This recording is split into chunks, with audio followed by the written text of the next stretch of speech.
कभी सोचा है कि एक नन्हा सा बीज कैसे एक विशाल पेड़ बन जाता है?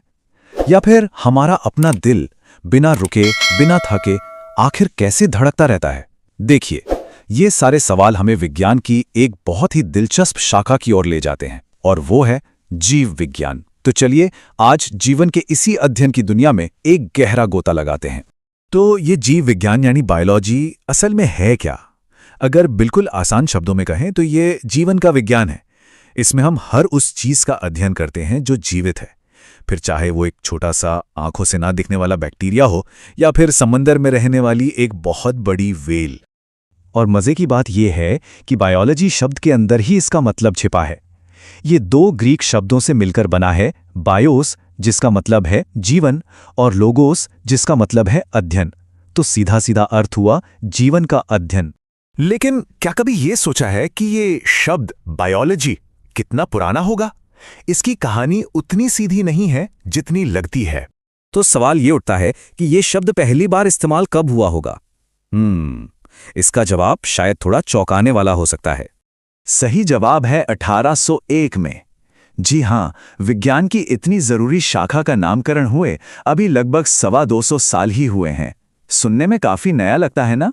और कहानी यहां और भी दिलचस्प हो जाती है। इसका क्रेडिट किसी एक इंसान को नहीं जाता। कमाल की बात है कि ये शब्द लगभग एक ही समय में दो अलग अलग वैज्ञानिकों ने इस्तेमाल किया। फ्रांस में लमार्क ने और जर्मनी में ट्रेवेरेनस ने। मानो ये आइडिया उस वक्त हवा में ही था। तो नाम के पीछे की कहानी तो पता चल गई, लेकिन इस एक शब्द बायोलॉजी के पीछे ज्ञान का कितना विशाल और अद्भुत संसार छिपा है। चलिए इसकी एक झलक देखते हैं। देखिए, बायोलॉजी इतना बड़ा विषय है कि इसकी कई शाखाएं हैं। मिसाल के तौर पर जंतु जगत में ही देख लीजिए। पक्षियों के अध्ययन को ऑर्निथोलॉजी कहते हैं, तो कीड़ों मकोड़ों के अध्ययन को एंटोमोलॉजी। और क्या आप जानते हैं कि सिर्फ सांपों के अध्ययन के लिए भी एक पूरी की पूरी ब्रांच है जिसे ओफियोलॉजी कहते हैं? यही विविधता तो बायोलॉजी को इतना मजेदार बनाती है। और बात सिर्फ जानवरों की नहीं है। पेड़ पौधों की दुनिया यानी पादप जगत अपने आप में एक ब्रह्मांड है। अगर किसी को फूल पसंद है तो फूलों के अध्ययन को एंथोलॉजी कहा जाता है, और उन बड़े बड़े पेड़ों और झाड़ियों की स्टडी को डेंड्रोलॉजी कहते हैं। और फिर एक पूरी तरह से अलग ही दुनिया है, फंगस यानी कवक की। उनके अध्ययन को माइकोलॉजी कहा जाता है। मशरूम से लेकर पेनिसिलिन बनाने वाले मोल्ड तक सब इसी में आते हैं। ये हमें याद दिलाता है कि जीवन उन रूपों में भी मौजूद है जिनकी हम अक्सर कल्पना भी नहीं करते। पर इन सभी मॉडर्न ब्रांचेस की जड़ें बहुत बहुत गहरी हैं। चलिए थोड़ा समय में पीछे चलते हैं और उस इंसान से मिलते हैं जिसने इस सब की नींव रखी थी।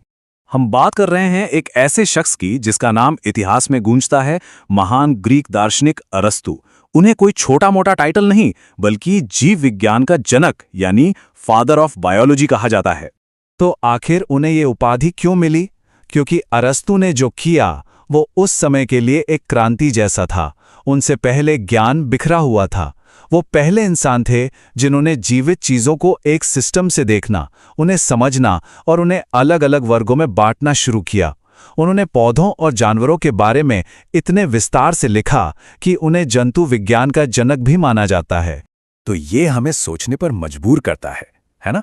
एक सफर जो अरस्तु की जिज्ञासा से शुरू हुआ था, वो आज जीनोमिक्स और सिंथेटिक बायोलॉजी जैसी एडवांस्ड फील्ड्स तक पहुंच चुका है। जीवन के इस अध्ययन ने हमें इतनी दूर ला खड़ा किया है। जरा सोचिए कि ये हमें आगे और कहां-कहां ले जाएगा।